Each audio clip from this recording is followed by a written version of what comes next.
आपको देखा शूट करते हुए, तुम्हें बस आ गया तुरंत। वीडियो सारे आपके अच्छे लगते हैं, बस आप ही का मैंने सब्सक्राइब करके रखा है। 2019 में Realme का एक फ़ोन आया था, Realme U1। Selfie oriented phone था। उस टाइम पे आपको 32 मेगापिक्सल की सेल्फी मिलती। बहुत साल हो गए, Realme ने एक नया सीरीज़ फिर से लॉन्च किया और ये है Realme P1। कंपनी का ये कहना है कि P स्टैंड फॉर परफॉर्मेंस, यानी कि सस्ते दाम पे बढ़िया गेमिंग के परफॉर्मेंस की आप मज़े ले सकते हैं। तो नार्जो कहाँ गया? बिकॉज नार्जो भी कंपनी यही कह के लॉन्च की थी कि हम कम प्राइस में आपको बढ़िया जल्दीदार परफॉर्मेंस दे सकते हैं। Okay, that's it. इससे ज़्यादा बात नहीं करेंगे। ब्रांड का काम है फ़ोन लॉन्च करना, हमारा काम है फ़ोन ट्राई करना, और आपका काम है उसके बेसिस से फ़ोन बाई करना। बात करते हैं इस फ़ोन की क्या है। देखो, ये फ़ोन आपको विथ ऑफर 15,000 में आप इस फ़ोन को बाई कर सकते हैं। Base variant 6GB 128GB storage के साथ में। क्या ये फ़ोन 15,000 का प्राइस टैग में one of the best performing 5G phone है? Because it's a P1. Let's find out. देखो, P1 बॉक्स है, कुछ खास अलग नहीं है, दिखने में आपको वैसे दिखेगा जैसे ऑल Realme के फोन्स होते हैं। इनसाइड में एक केस है, इनसाइड यहाँ पे एक 45 वाट का चार्जर मिलता है। फोन पे प्री अप्लाइड स्क्रीन प्रोटेक्टर मिलेगा। ये रहा फोन। फर्स्ट लुक में आपने देख लिया Realme के एग्जिस्टिंग फोन से ये मिलता जुलता है, यानी कि जो 12X आया है, तमाम तरह के फ़ोन आए ना, उनसे ये मिलता जुलता है ही है। कलर की बात करें तो दो डिफरेंट कलर में है। एक ये ब्रश्ड कॉपर वाली फीलिंग वाली ज़्यादा, और एक थोड़ा सा पीकॉक ग्रीन टाइप का है। तो मैंने थोड़ा सा ये चूज़ किया और थोड़ा सा जलवेदार से शर्ट पहनी है साथ में। इन हैंड फीलिंग की बात करें, सिमिलर है, फ्लैट फ्रेम में है, तो आपको फीलिंग वैसी आएगी जैसे आपने Realme के अदर फोन्स होल्ड किए हैं जो नॉन कर्व वाले आते हैं। स्लाइटली चंकी आप मान सकते हैं, बहुत ज़्यादा नहीं है, लेकिन हाँ ठीक ठाक है। कैमरे का जो लेआउट है वो आपको मैंने रिमेंबर जो Realme का X सीरीज़ का लेटेस्ट फ़ोन आया था उसमें ड्रॉबैक बताया था, यहाँ पे भी वही है। अगर आप फ़ोन को होल्ड करते ना तो ये आपके यहाँ पे टच होता है और उसको थोड़ा सा गंदा कर देता है। तो केस लगाएंगे तो शायद ये बच सकता है। अकॉर्डिंग टू द कंपनी, ये इस प्राइस सेगमेंट का ब्राइटेस्ट डिस्प्ले है। ओनली फ़ोन इस प्राइस सेगमेंट में लेटेस्ट लॉन्च में जो 15,000 में आपको इन डिस्प्ले फिंगरप्रिंट सेंसर देता है, और one of the fastest CPU आप मान सकते हैं।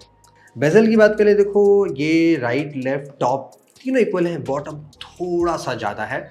I don't think it's bad. और सीरियसली अगर आपको कर्व डिस्प्ले का कोई शौक नहीं है तो ये डिस्प्ले बहुत ही सही क्वालिटी का डिस्प्ले है। बहुत ही ब्राइट है, इंडोर आउटडोर आप जहाँ भी देखेंगे आपको जरा सी भी दिक्कत नहीं होने वाली। सीरियसली इवन आप डायरेक्ट सनलाइट में भी इसको देखेंगे ना तो आप बहुत ही आसानी से कंटेंट व्यू कर लेंगे। ये phone out of the box Android 14 से लॉन्च हुआ है और कंपनी ने इसको 3 मेजर वर्जन ऑफ एंड्रॉइड देने का प्रॉमिस किया, यानी कि 15, 16 और 17। कमाल की बात, चौथे साल आपको यहाँ पे मिलेगा सिक्योरिटी पैच 1 ईयर का। और एप्लीकेशन देखो ढेर सारे मिलेंगे आपको यहाँ पे, जैसे ऐप मार्केट और वो नोटिफिकेशन आते रहते हैं। बट बढ़िया बात क्या है कि आप चाहें तो इनको डिसेबल कर सकते होंगे। ये रहा डिसेबल और यहाँ से गायब हो गया। तो ये जो फालतू का एप्लीकेशन है आप आसानी से यहाँ से हटा सकते हो, यानी कि जितने एप्लीकेशन है I believe except theme store, बाकी सारे सही बोला, सब हो जाता है। अभी कल हमने इन्फिनिक्स का फ़ोन ट्राई किया था Note 40 Pro, उसमें थीम को छोड़ के बाकी सब हो जा रहे थे, लेकिन यहाँ पे थीम भी आप हटा सकते हैं। तो ये अच्छी बात है। थोड़ी मेहनत करनी पड़ेगी, अगर आप एटलीस्ट 2 साल के लिए फ़ोन ले रहे हो 2 मिनट तो आप लगा सकते हो ना। मिनिमम 6GB में आता है और 8GB में आता है। बाकी आप यहाँ पे चाहे तो रैम बढ़ा सकते हो। मेरे पास जो वेरिएंट है वो 8256 है और यहाँ पे अप टू 8GB तक का वर्चुअल रैम मिलता है। यहाँ पे जो CPU दिया गया है वो Dimensity 7050 है। लेटेस्ट नहीं है, अदर ब्रांड्स में यूज़ हुआ है, जैसे कि लावा के कुछ फ़ोन आए थे कर्व वाले, उसमें ये CPU यूज़ हो चुका है, लेकिन वो थे 18-20 हज़ार के प्राइस टैग के, और ये आपको मिलता है 15,000 के प्राइस टैग में। तो जितना मैंने इस फ़ोन को यूज़ किया, देखो वैसे CPU बहुत ही फास्ट है। आप कुछ भी लॉन्च करोगे ना फटाफट चलता है। अच्छी बात क्या है कि यहाँ पे आपको कोई भी 4GB नहीं मिल रहा है, मस्त 6GB में चल रहा है और परफॉर्मेंस इसकी बहुत ही सही है। एनिमेशन थोड़े से कम किए गए हैं, बाकी आप जैसे तो काफ़ी फ्लूइड परफॉर्मेंस, सारे एप्लीकेशन आपको मेमोरी में दिखेंगे जो आपने खोल रखे थे, सब मिलते हैं। तो इस मामले में तो बहुत सही है। UFS 3.1 दिया गया है, तो अगर आप कॉपी पेस्ट करते हैं, फोटो की प्रोसेसिंग होती है, ये सारी चीज़ें बहुत ही फास्ट चलती हैं। रीड एंड राइट स्पीड में फ़र्क पड़ता है। बेंचमार्क आप कुछ और फ़ोन से कंपेयर कर सकते हैं, इसका परफॉर्मेंस कैसा है। 6 लाख के आसपास Antutu स्कोर है, जो कि बहुत ही सही है 15,000 के रेंज में।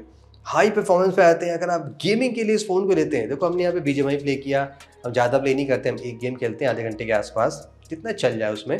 तो हमारे इसमें एवरेज जो FPS मिला वो 50 से 55 FPS के मिला, जो कि बजट फ़ोन के हिसाब से बहुत ही सही है। 55 FPS तक भी मिल जा रहा है, जो कि बहुत ही कमाल है और ये काफ़ी दमदार परफॉर्मेंस दे सकता है। तो हाँ, इस बात की तो आप श्योरिटी मान सकते हैं, अगर आप 15,000 में एक फ़ोन लेना चाहते हैं, परफॉर्मेंस आपकी प्रायोरिटी है, तो ये फ़ोन आपको डिसअपॉइंट नहीं करने वाला है। और इवन हाई यूसेज में आप इसकी थ्रॉटलिंग भी चेक कर सकते हैं। हमें CPU में कोई भी थ्रॉटलिंग इशू नज़र नहीं आई और कोई भी यहाँ पे हीटिंग इशू नज़र भी नहीं आ रही है, जो कि इस सस्ते फ़ोन में जनरली ऐसा नहीं होता है। तो हाँ, CPU अच्छा है, रीड राइट स्पीड अच्छी है, दैट्स वाई आपको यहाँ पे थ्रॉटलिंग की प्रॉब्लम नहीं दिख रही है। तो इन समरी में 15,000 के रेंज में ये one of the best performing phone आप मान सकते हैं, अगर आपको एक seriously high performance gaming phone चाहिए। Just to mention guys, gaming performance को लेके वैसे तो ये देखो सही चल रहा है, हेडफोन जैक लगा के। मैंने इसको Realme Gain बड्स के साथ भी टेस्ट किया, इसके साथ भी इसकी परफॉर्मेंस सही मिली। देखो जो कॉम्बिनेशन दिया गया है CPU का, आई थिंक ये जो बड्स है, इसमें लेटेस्ट जो ब्लूटूथ का वर्जन दिया गया है, उसके तो लेटेंसी मुझे ऑलमोस्ट नहीं के बराबर मिली। तो गेमिंग मोड ऑन कर लेंगे तो आपको परफॉर्मेंस और अच्छी मिल सकती है। तो अगर आप एक सस्ते में एक बड्स लेना चाहते हैं 1200-1300 के आसपास में, तो ये भी सही है। पहला सेंसर है वो 50 MP का है, सैमसंग का सेंसर है। जो बाकी है वो 2 MP के एकदम अच्छे वाले सेंसर है, कुछ करते होंगे, पता नहीं क्या करते हैं। मेन सेंसर पे आते हैं कि क्वालिटी कैसी है, क्या 15,000 का प्राइस टैग जस्टिफाई करता है। कुछ मैं आपको रैंडम शॉट्स दिखा रहा हूँ, आप देख रहे हो कि कैसे शॉट्स आते हैं, थोड़े से सैचुरेटेड, बिकॉज सैमसंग सेंसर आप जानते हो ऐसे ही काम करता है। स्लाइटली वार्म टोन, अगर आप आउटडोर में डे लाइट भी लेते हैं, हल्की सी वार्म टोन यहाँ पे ज़्यादा मिलेगी। बाकी इसमें डायनेमिक रेंज अच्छी लगी, मतलब प्राइस के हिसाब से आप डिसेंट मान सकते हो, कोई भी दिक्कत नहीं लगने वाली है। और ह्यूमन सब्जेक्ट की बात करें तो स्लाइटली ओवर शार्पनिंग इमेजेस आपको फील होगा। आर्टिफिशियल लाइट की बात करें, अगर आप इंडोर में लेते हैं जहाँ पे सूर्य भगवान के दर्शन नहीं होते हैं, नकली लाइटों से फोटो लाइटें लगती हैं, तो वहाँ पे आपको थोड़ी सी वॉश्ड आउट कलर मिलेगा। बजट में ये चीज़ें ऑफकोर्स रहती हैं, सारे सेंसर एक जैसे परफॉर्म नहीं करते हैं, तो ये इशू आपको मिल सकती है अगर आप इंडोर में फ़ोटोज़ लेते हैं। लो लाइट में जाते हैं तो फोटो में थोड़ा सा सॉफ्ट टाइप की लगेगी और थोड़ी सी नॉइज़ भी है और एक्सपोजर कंट्रोल भी उतना अच्छा नहीं मिलेगा लो लाइट में।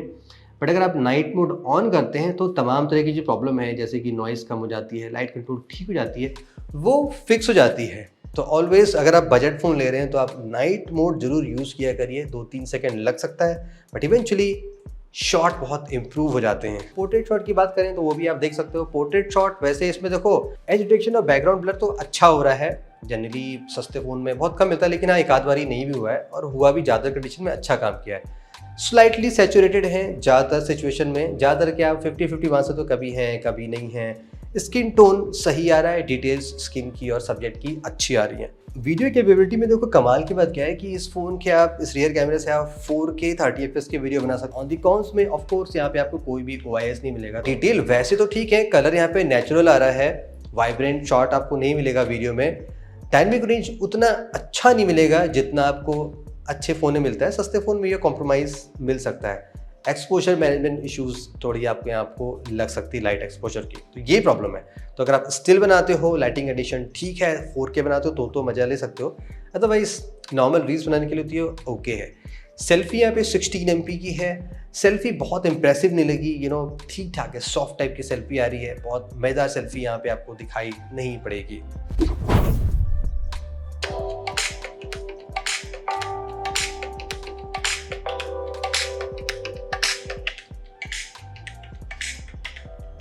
वैसे यहाँ पे ड्यूअल स्पीकर का सपोर्ट दिया गया है, बट बहुत ज़्यादा लाउड भी नहीं है और क्लैरिटी भी ठीक ठाक है, तो बहुत आप इम्प्रेसिव स्पीकर्स नहीं मान सकते हैं, जो कि ऑफ कोर्स एक्सपेक्टेड है, बिकॉज ये बजट फ़ोन है, क्या ये आप मान लेंगे। ऑन दी एक्स्ट्रास में ऑफ कोर्स यहाँ पे हेडफोन जैक भी दिया गया है।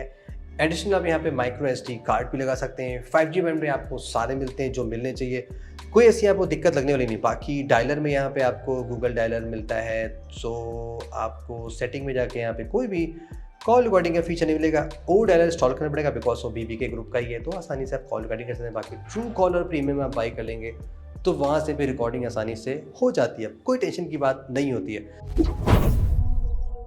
अब इस फ़ोन की बैटरी बैकअप की कहानी आपको बता देता हूँ, ये भी मुझे इसमें काफ़ी सही लगी। देखो गुड पार्ट क्या है कि बॉक्स में आपको 45 वाट मिला है, जनरली इस प्राइस में आपको 33 वाट ही एवरेज मिलता है अगर आप 15,000 के रेंज में जाते हैं।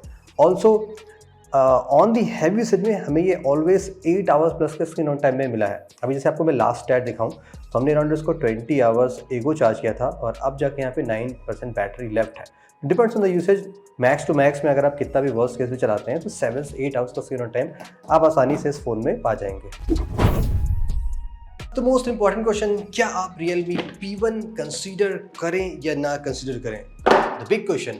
अल्टरनेट की बात कर लेते हैं। देखो, अल्टरनेट में सबसे डायरेक्ट कंपटीशन में जो फ़ोन है वो है पोको X6 Neo। उसका भी डिस्प्ले अच्छा है। मोटो का फ़ोन आने वाला है G64, आप ले सकते हैं, वो भी नियरली सेम ही होगा, उसमें एमोलेड नहीं है। हाँ, कैमरा थोड़ा बेटर हो सकता है, तो टेस्ट करके बता पाऊंगा। तो अगर आप एक अच्छी परफॉर्मेंस चाहते हैं with the combination of good display और बॉक्स में चार्जर भी अच्छा खासा मिल रहा है, with headphone jack, SD card, सारी चीज़ें, तो आई थिंक ये ठीक है। जो मेन इशूज़ थी ब्लोटवेयर की वो Realme ने एड्रेस कर दी। अपडेट भी 3 साल का है, वो भी यहाँ पे बोनस पॉइंट है। मेरे तो गाइस ये वर्डिक्ट थे फॉर द P1। आपको क्या लगता है, क्या ये फ़ोन P1 है for the performance? Thank you so much, see you in the next video.